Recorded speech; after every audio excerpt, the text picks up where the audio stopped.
Let's discuss today a very important chapter of history, Nazism and the rise of Hitler. The chapter begins with the First World War, which started in 1914 and lasted till 1918. And we all know that the First World War was fought between the two group of countries. See in the right side, Allied powers represented by British, France, Italy, Russia, United States. England, France, Italy, Russia, United States were the main members of the Allied powers, and Central powers were led by Austria-Hungary, Germany, and Ottoman Empire of Turkey.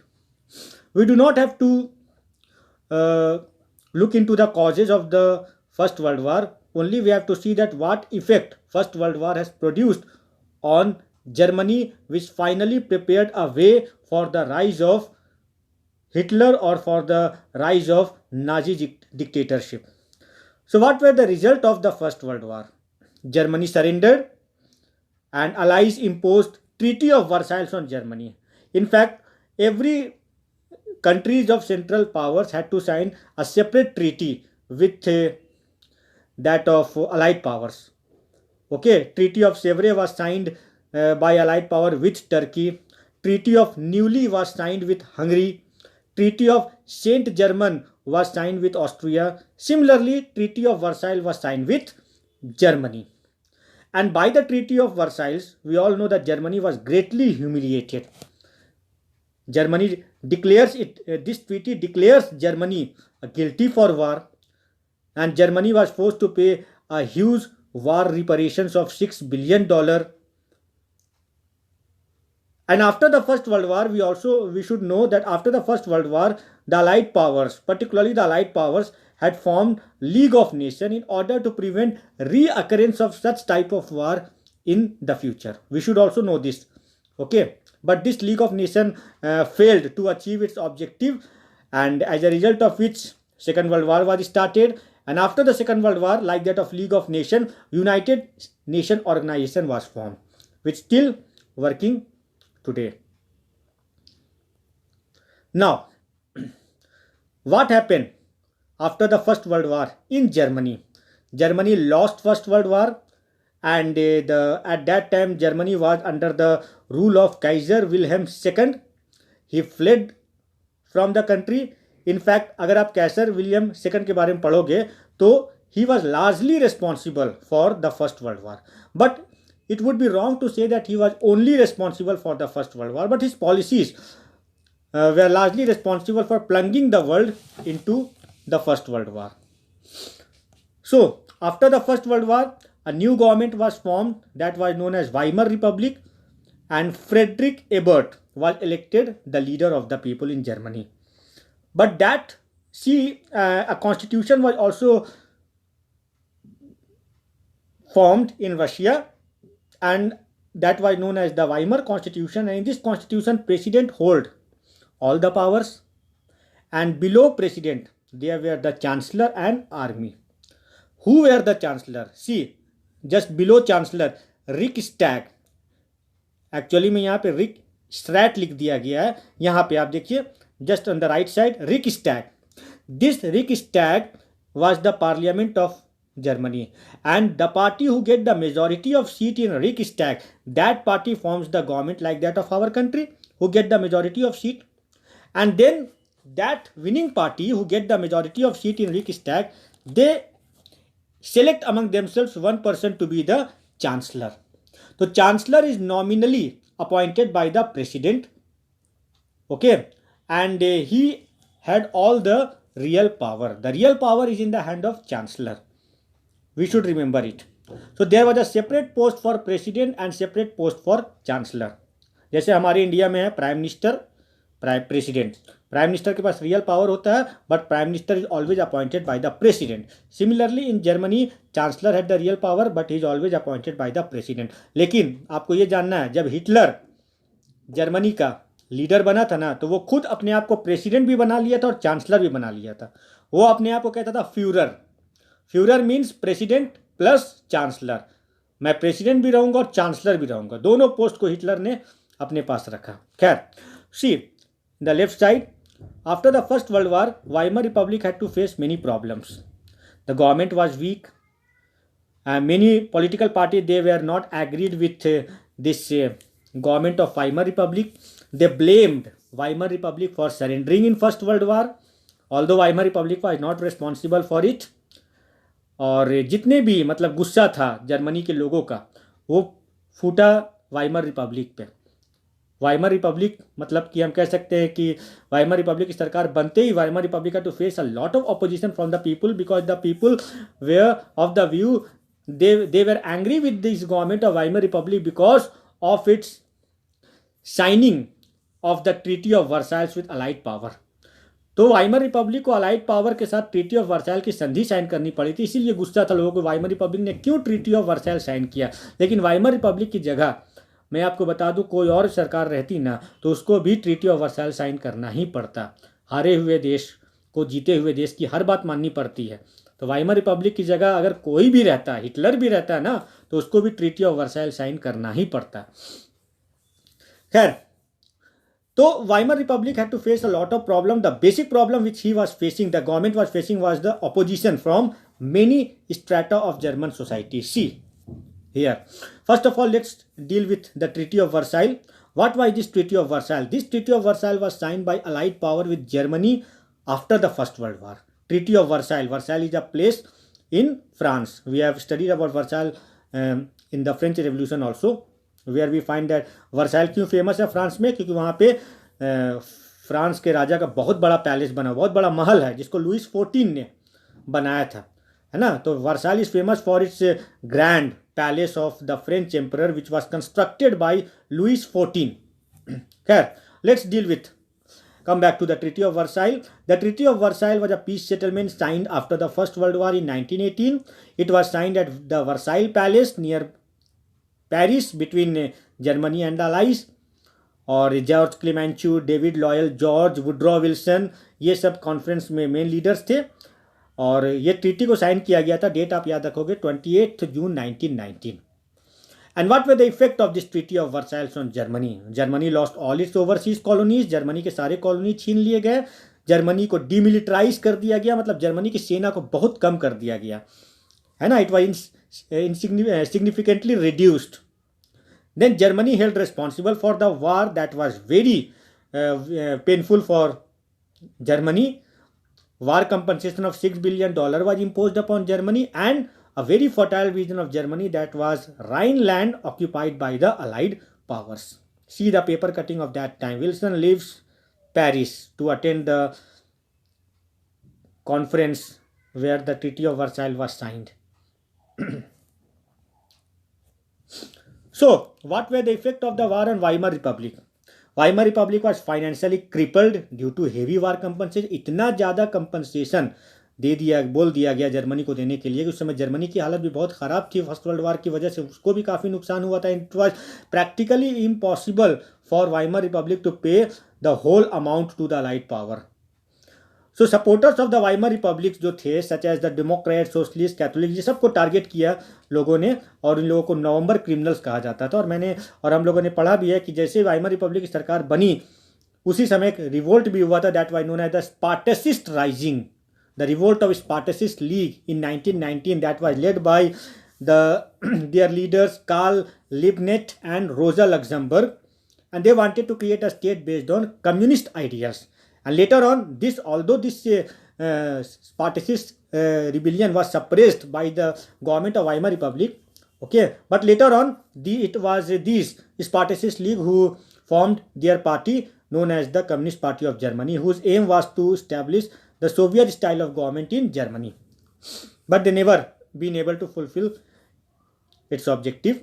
See, what effect did the First World War have on Germany? Political effects, psychological effects, physical effects. मतलब हर field में Germany को बहुत नुकसान हुआ, politically भी, psychologically भी डिमोरलाइज्ड हो गए जर्मन के लोग एकदम।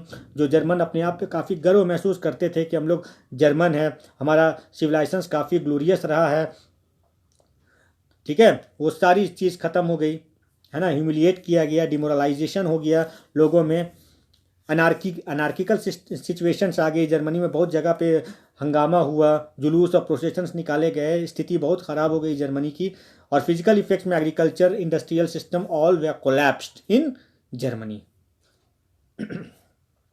सी economic crisis in Germany.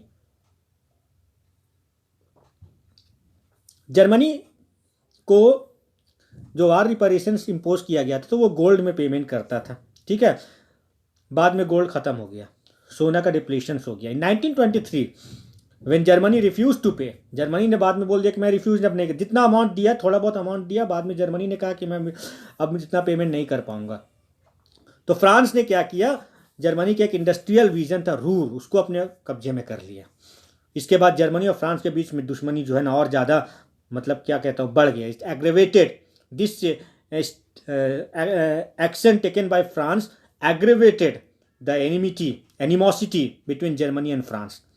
So in order to deal with the economic crisis, what German government did, started printing more and more paper currency. And what happened, because of this excessive supply of the paper currency, the value of German currency mark fell. देख सकते हो आप, अप्रैल में $1 का value 2400 marks था और दिसंबर आते आते 9,88,60,000 मार्क हो गया। Fall in the value of mark led to hyperinflation in Germany. Hyperinflation means excessive rise in the price level of goods and services. And eventually, America intervened, and through Deutsch's plan, he tried to bring some financial stability in Germany to some extent. America started providing short-term loan to Germany, which gradually helped Germany to recover its position. लेकिन अचानक से America ने मदद करना बाद में बंद कर दिया, अचानक।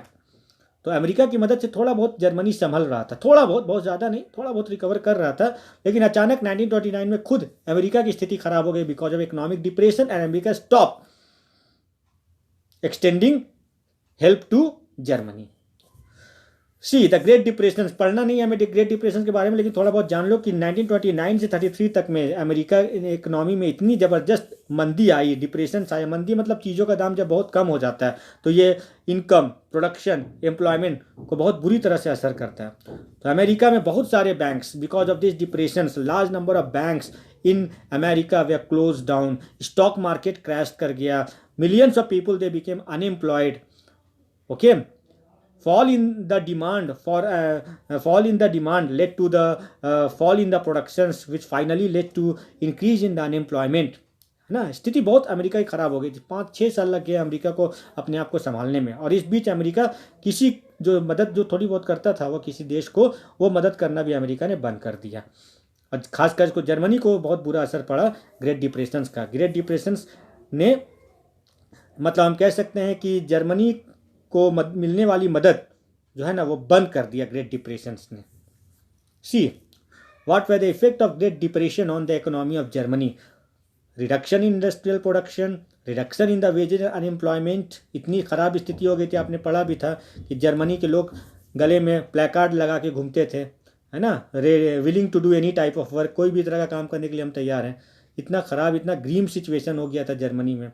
Diminishing of the savings of the middle class, ruination of small businessman, fear of proletarianisations, गरीबी का डर आ गया लोगों में। जो लोग अच्छे खासे पैसे वाले थे अब उनको भी ये डर आ गया कि हम लोग प्रोलिटेरियनाइज हो जाएंगे, मतलब हम लोग भी अब हमारा भी इनकम जो है वर्कर लोग के लेवल में चला जाएगा, हम लोग भी अब गरीब होने जा रहे हैं, हो जाएंगे। Fall in agricultural prices, all these were the effect of depression on the economy of Germany. Then politically Weimar republic was also a failure. Weimar republic की सरकार भी संभाल नहीं पाई स्थिति को। पॉलिटिकली भी वाइमर रिपब्लिक जो है कोई खास कुछ अचीवमेंट नहीं कर पाई। इस कुछ कॉन्स्टिट्यूशंस में भी बहुत सारे डिफेक्ट्स थे, जैसे आर्टिकल 48 जो था कॉन्स्टिट्यूशन में, article 48 which gave the president the powers to impose emergency, suspend civil rights. Then the constitution was such that it was very difficult for one party to form the government. तो coalition government बनती थी हमेशा Germany में। Coalition government में 10 तरह की party रहती थी, 10 तरह की सोच थी, सही से सरकार नहीं चल पा रही थी, आपस में ही इन लोगों का डिसएग्रीमेंट हो जाता था. तो the peoples they have lost their confidence in the democratic system, not only in the Weimar republic government but also in the democratic system. उनको लगा जर्मनी के लोगों को डेमोक्रेटिक सिस्टम से कुछ होने वाला नहीं है, डेमोक्रेटिक सिस्टम से जर्मनी बर्बाद हो रहा है, हमें कुछ और तरह का सिस्टम चाहिए which would create stability, which will restore the dignity of the German people, which will rehabilitate the economic position of Germany.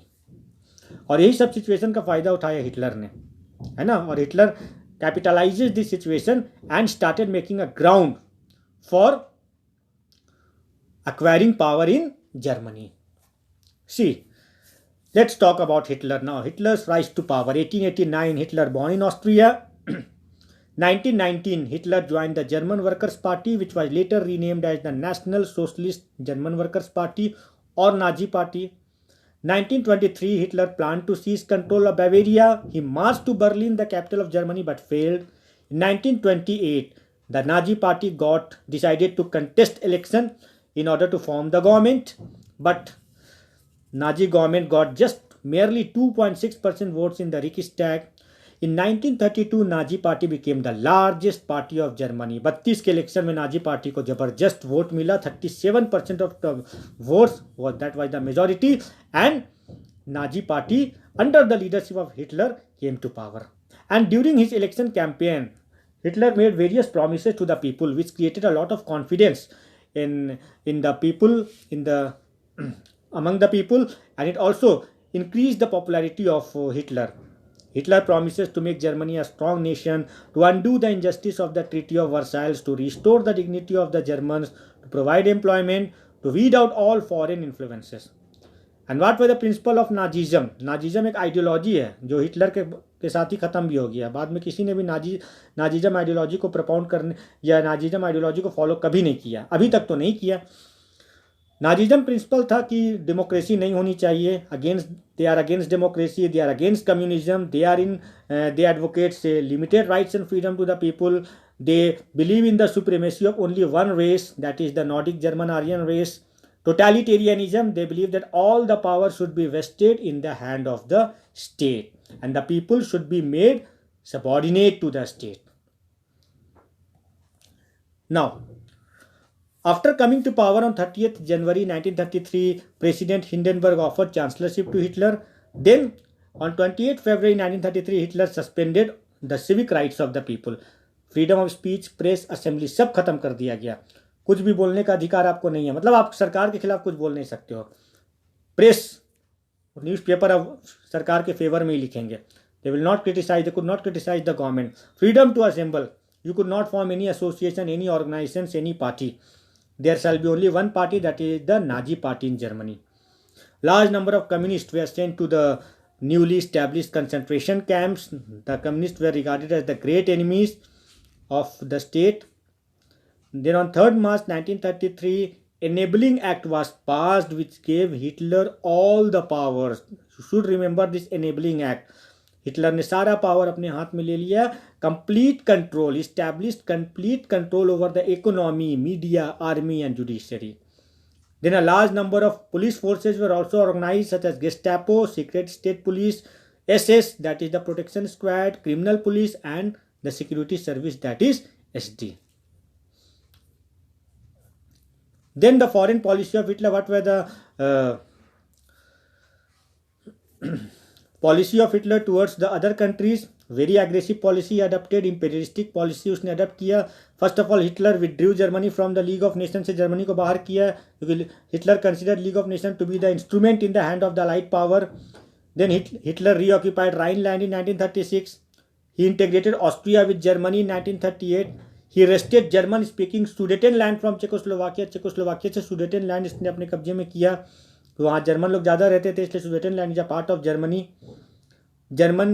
Germany invaded Poland in September 1939. ये जो पोलैंड में जो जर्मनी ने इन्वेड किया, हमला किया ना, that became the immediate cause of the second world war. Germany invaded Poland in September 1939. In 1940, when the World War was going on, Germany signed a tripartite pact between with Italy and Japan, leading to the formation of Rome, Berlin, Tokyo axis, popularly known as Axis power. In 1941, Germany attacked Soviet Union. So we can see here that the foreign policy of Hitler was motivated by the desire to expand the empire of Germany as well as to take revenge with those countries who had defeated Germany in the First World War. Now, what were the Nazis? What were the world view of Nazi? Okay, see, Nazis, they believe in the supremacy of one race. Nazi considered pure, healthy Nordic Aryans as desirables for Germans and Jews, and Gypsies, blacks were undesirables. हम लोग पढ़े हैं इसके बारे में.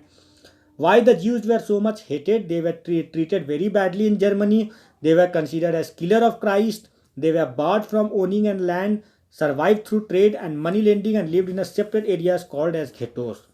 So according to Nazi ideology, there was no equality between people, but only racial hierarchy. सब racial hierarchy मतलब कि सबसे ऊपर है नॉर्डिक जर्मन आर्यन, उसके बाद बाकी रेसेस आते हैं नीचे. So the Nazis began creating an exclusive racial community of pure Germans by eliminating all those who were considered undesirables. See in the right side, there are two ethnic groups, desirables and undesirables. Nordic Aryans, they were desirable community, and the Jews, Gypsies and blacks were the undesirable elements of German society. So what were the main features of Nazi principles? They believe in the principle of racism. They believe in the superiority of Aryan race. They stressed on imperialism. They developed the concept of desirables and undesirables and persecution of undesirable. जो भी undesirable Germany में रहते हैं, either they are Jews, Gypsies, blacks, Democrats, Communists, Poles, Russians, they all were greatly persecuted by the Nazi government. Now, youth in Nazi Germany. Nazi society could be established by teaching children Nazi ideology. Nazi बच्चों को, Nazi Germany में बच्चों को Nazi ideology से imbibe किया जाता था. All schools were cleansed and purified. Jewish teachers were dismissed. Afterwards, we find that separate sitting arrangements were made for the German and Jewish students, and subsequently बाद में क्या हुआ, Jewish बच्चों को तो पूरी तरह से स्कूल से हटा दिया गया. अब Jewish बच्चे जर्मनी के स्कूल में नहीं पढ़ेंगे. अब वो पढ़ेंगे कहाँ पे? कंसंट्रेशन कैंप में. अब किस तरह की वहाँ पढ़ाई होती थी आपको पता ही है. Now, the German children were taught to be loyal and submissive, hate Jews, worship Hitler. और ट्रेनिंग सेंटर्स हुआ करते थे, जैसे जंग वॉक था, हिटलर यूथ, है ना. तो 10 साल की उम्र में बच्चों को जंग वॉक नाम के ट्रेनिंग सेंटर में भेजा जाता था. 14 साल के होने पे उन लोगों को Nazi youth organisations, that is Hitler youth में, जो ट्रेनिंग सेंटर का नाम था, बाद में हिटलर यूथ किया गया इसको नाम, वहाँ पे इनको भेजा जाता था. वहाँ क्या होता था? They learn to worship war, to glorify aggressions and violence, condemn democracy and hate Jews, communists, gypsies, etc. Right side में आप देख सकते हो नाजी बच्चे हैं, ये सब जर्मनी के जर्मन आरियंस है ना. इनको ट्रेन किया जा रहा है पूरी तरह से, इन लोगों को सिखलाया पढ़ाया जाता था, इन लोगों को एकदम चलता फिरता रोबोट बना दिया जाता था, जिसका रिमोट कंट्रोल हिटलर के हाथ में हो. जो हिटलर बोलेगा आपको वही करना पड़ेगा. ऐसा इन लोगों का माइंड सेट किया गया कि they started blindly following each and every command of Hitler, whether right or wrong. Motherhood का क्या कल्ट था? In 1933, Hitler said the Nazi cult of motherhood. What Hitler said in 1933? In my state, the women is the most important citizen. मगर आप ये मत समझिएगा कि महिलाओं को बहुत रिस्पेक्टेबल पोजीशन उसने दिया. ठीक है. Women who bore racially undesirable children were punished. Okay. जो अनडिजायरेबल चिल्ड्रंस होते थे उनको पनिश किया जाता था. और फेवरेबल ट्रीटमेंट, यहाँ थर्ड पॉइंट में ये कंप्लीट सेंटेंस नहीं है. Who were given favoured treatment? Those women who procreate German Aryans childrens, they were given favored treatment in hospitals and were also entitled to many privileges. It's not a complete sentence. They were entitled to many privileges. To encourage women to produce many children, honor crosses were awarded. मैंने बताया था आपको, bronze cross, silver cross, gold cross for 4 children, 6 children and 8 children or more respectively. And Aryan women who deviated from the prescribed code of conduct, they were publicly condemned. तो आप देख सकते हो, उसको आप पढ़ लीजिए। द नाजीज को किस तरह से जो है मतलब महिलाओं को इनकरेज किया जाता था to produce more and more children in order to increase the population of the German Aryans, and for which they were rewarded. So Hitler was not in favor of providing more and more rights and freedom to the women. Hitler was of the view that women should perform household work, should look after their children and procreate more and more Nazi German, increase the population of Nazi Germans. So the view of Hitler towards women was very conservative.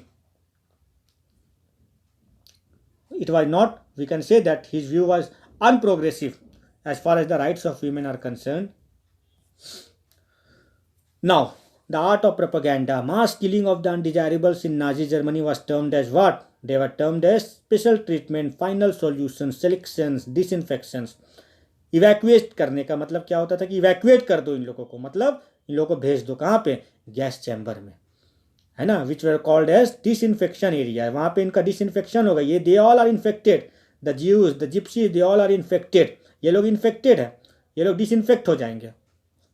Nazi ideas were spread through visual images, films, radio, poster, slogans, leaflets के जरिए Nazi ideology को का प्रचार प्रसार होता था।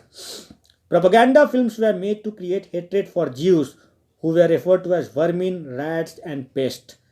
Okay, the Jews were considered as vermin, rats and pest. Socialists, liberals, Democrats, they were represented as weak and degenerate. And Nazi killing operation जो होता था, Nazi killing operation, उसको Holocaust कहा जाता था। क्वेश्चन आता है, what do you understand by Holocaust, है ना? तो the large scale killing of the undesirable elements in Germany by the Nazis, that were termed as Holocaust. Okay, तो the Nazi killing operations were called as Holocaust.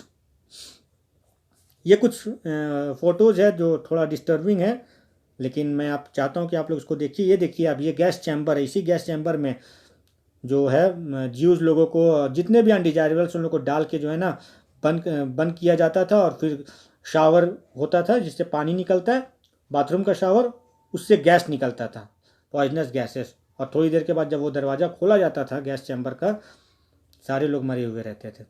और देख सकते हैं आप बगल में सारी चीज़ें हैं, है ना, ये सारे सामान हैं उन लोगों के, ज्यूज लोगों के, उन लोगों को सब सामान इन लोगों का ले लिया जाता था, है ना। तब इन लोगों को अंदर गैस चैम्बर में इन लोगों को भेजा जाता था। इन लोग सारे कपड़े इनके उतार दिए जाते थे।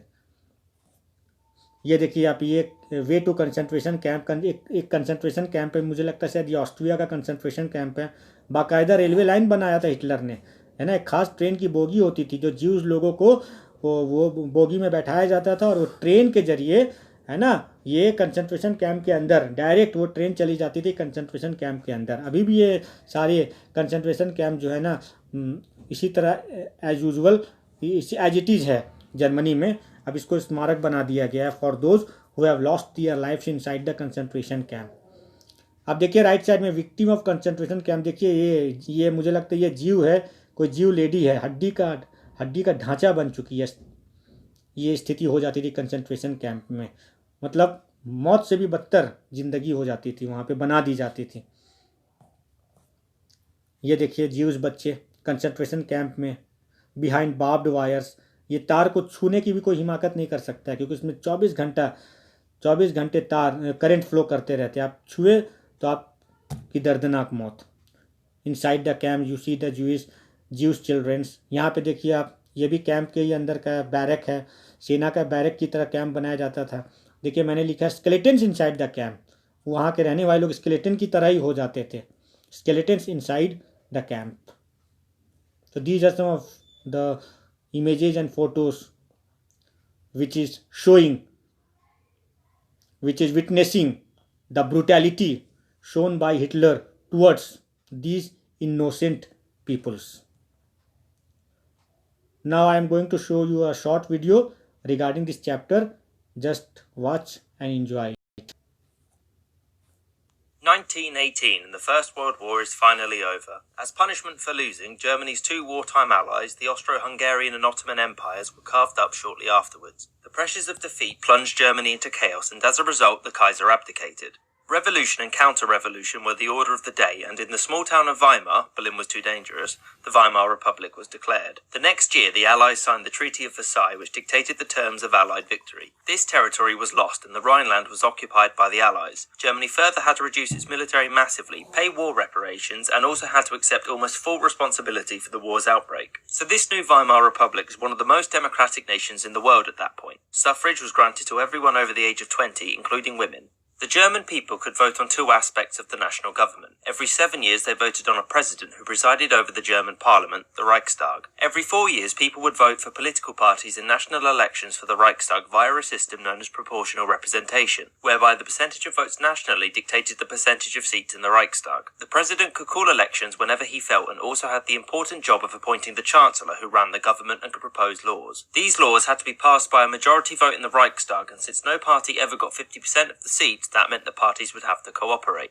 No. Democracy did not guarantee harmony, and there was numerous attempts at revolution, such as the quickly aborted Socialist Republic of Bavaria and the 1920 revolution led by Dr. Wolfgang Kapp.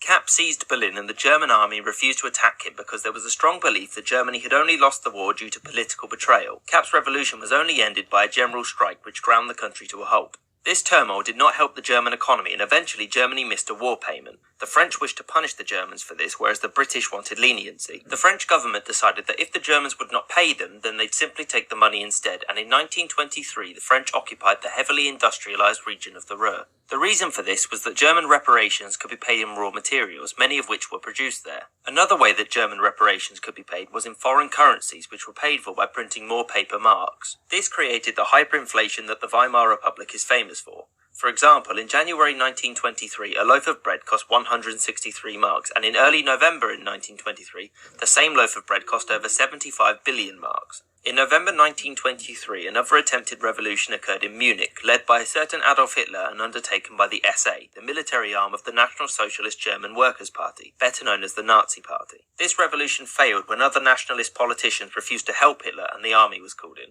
Hitler was wounded and arrested shortly afterwards. It was in prison that Hitler dictated his autobiography, Mein Kampf, which became the bedrock of Nazi ideology. All of this would make it seem like the Weimar Republic was about to immediately collapse, but it managed to survive thanks to the intervention of two specific individuals, Gustav Stresemann, who helped to repair relations with France, and Charles Dawes, an American who would later become vice president, who helped to relieve some of Germany's economic problems. Germany's repayments were lowered, the French agreed to leave the Ruhr, and America agreed to loan Germany money, which created a strong economic link between the two countries. So then the Great Depression struck, tanking the US economy and dragging Germany's down with it.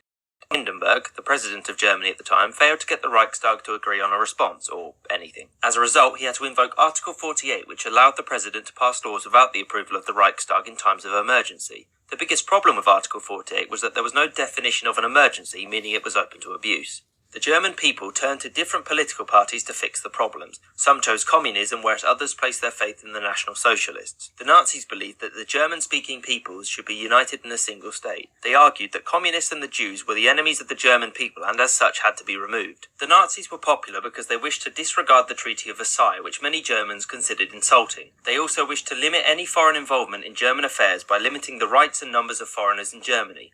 Another reason was people's anger with the continuing economic crises which they were desperate to end. A series of elections led to a massive increase in the number of seats held by the Nazis, and by 1932 they were the largest party by far. After continuously coming first, Hitler asked President Hindenburg to be made Chancellor, which he refused several times because they were worried that Hitler would overthrow the government. Yet eventually, after the Nazis' continuous victories in elections, Hindenburg agreed to give him the job in January 1933. So Hitler immediately began working to overthrow the government. A fire started in the Reichstag by a young Dutch communist was used by Hitler to paint all communists as the enemies of Germany. Hindenburg, under pressure from Hitler, issued the Reichstag Fire Decree, and the Reichstag passed the Enabling Act, which suspended many civil liberties and made Hitler the de facto dictator of Germany. These were passed mainly because the opposing communist parties were outlawed and that the vote was being held in a building filled with armed members of the SA. Over the next few months, Hitler established the secret police, the Gestapo, in order to help shore up his position. He outlawed trade unions as they were seen as breeding grounds for communists, and in July he abolished all other political parties. In 1934, Hitler ordered the SS, another paramilitary paramilitary group, and the Gestapo to eliminate his enemies, which included the head of the SA Ernst Röhm in an event known as the Night of the Long Knives. This was mainly because Hitler felt that the SA was the only force that could stop him. Shortly after this purge, President Hindenburg died and Hitler assumed the role of president as well as that of the Chancellor. He declared himself the Führer of Germany and, using Article 48, create a single-party dictatorship. The lives of Germans changed massively under the new Nazi regime. The media was brought under the control of Joseph Goebbels, the Minister for Propaganda. Heinrich Himmler was placed in command of the Gestapo and the SS, who were ordered to crack down on anyone who disagreed with the Nazi government. Germans, for the most part, accepted having less freedoms in return for a higher standard of living, and because the Nazis had ended the chaos from the decade before they took power. The Nazi government established the German Labour Front, which was like a trade union except without the representation. The Nazis also established the Strength Through Joy program, which was designed to keep workers happy. It even helped to reduce class barriers by making vacations, clubs, cinemas, and other recreational activities open to people outside of the upper classes. Its most popular creation was the People's Car, better known as the Volkswagen, which further bridged the class divide since it could be paid for in installments. In 1936, Hermann Göring was put in charge of the economy, beginning the 4-year plan, which was supposed to make Germany entirely self-sufficient within 4 years. Unemployment virtually disappeared, conscription was instated, and major public works were undertaken, most famously the Autobahn and the Berlin Olympic Games. The most important part of the 4-year plan was that it saw the beginning of German rearmament, which was a violation of the Treaty of Versailles. Hitler's plan to unify the German people picked up towards the end of the 30s. In 1938, after some double-dealing, threats, and a referendum, German troops marched into Austria and Hitler announced its annexation. After negotiations with the British and the French, it was agreed that Germany would annex the ethnically German Sudetenland from Czechoslovakia. Germany soon afterwards occupied half of it, which wasn't agreed. The Lithuanians then caved into Hitler's demands for this territory. The British and the French, afraid of a new major war in Europe, did nothing to deter Hitler from seizing more and more territory or rearming, which served only to embolden him. An agreement was then made between Germany and the Soviet Union to divide Poland, and on September 1st, 1939, the Germans invaded, and 2 weeks later the Soviets would do the same, beginning the Second World War. France and Britain had an agreement with Poland and declared war on Germany, although Germany would quickly overrun France. In 1941, the Germans invaded the Soviet Union shortly before declaring war on the United States. Two very bad ideas. The Germans were initially very successful, and by 1943 the Third Reich looked like this. The Allies, particularly the British and the United States, began bombing campaigns against German cities, most notably Cologne, Hamburg, and of course, Dresden. These attacks were designed to destroy German factories and infrastructure, as well as frighten the Germans into submission. The German economy didn't change drastically at the beginning of the war, since Germany had already been producing arms for many years. One major difference between Germany and the Allies was that Germany was very reluctant to have women working in the factories, which ultimately lowered the number of available workers and frontline soldiers. In the conquered territories, the Nazis implemented a policy of forced labour. In Poland, many women were forced to work farmlands to produce food, whilst men worked in factories. Many Jewish people, alongside anyone else considered undesirable, were used for slave labour to produce weapons, some of which they sabotaged. Throughout Europe, the Jewish populations were rounded up and placed into concentration camps. The original purpose of these camps was not extermination but forced labour, although they all had horrendous mortality rates. Before and throughout the war, the Nazis had attempted to decide on what they would do with the Jewish population of Europe. At first, the Nazis wished to deport them, and in fact some were sent to Palestine. It wasn't until 1942 that the camps began to explicitly exterminate prisoners, or that specialised extermination camps were opened. The best-known camps being Auschwitz and Treblinka, where over 1.5 million people were killed between them. Throughout the Holocaust, it is believed that roughly 5.5 million Jews were killed alongside roughly the same amount of Poles and Soviet prisoners. Gypsies, those with mental and physical disabilities, as well as homosexuals, were also exterminated alongside them. Having failed to conquer the Soviet Union, the tide of the war changed against the Nazis, and the Soviets managed to force them all the way back into Germany, liberating many of the concentration camps on the way. At the same time, the United States, United Kingdom and Canada, amongst others, invaded Western Europe, and together they managed to push the Nazis back into Germany as well. Most of the German high command, including Hitler, committed suicide in April 1945, and Germany surrendered in May, thus ending the Third Reich and the Nazi regime. Germany was occupied, and the surviving Nazi leaders were put on trial at Nuremberg, where many were sentenced to death. After its surrender, Germany and Berlin were split into occupied zones, and both began the process of denazification. The Allied occupation zones were soon combined into the Federal Republic of Germany, and the Soviet occupied zones became the German Democratic Republic, known as West and East Germany respectively. They would remain divided until 1990 at the end of the Cold War. Ultimately, the legacy of Nazi Germany is complex. The Nazis, whilst committing unimaginable crimes, managed to reinvigorate Germany and build it into a military powerhouse. The Nazis brought about immense suffering across the European continent, and their actions reduced many countries, including Germany itself, to ruins. The consequences of Nazism are still being examined because, frankly, it's still too soon to know exactly what they are. I hope you enjoyed this episode and thank you for watching.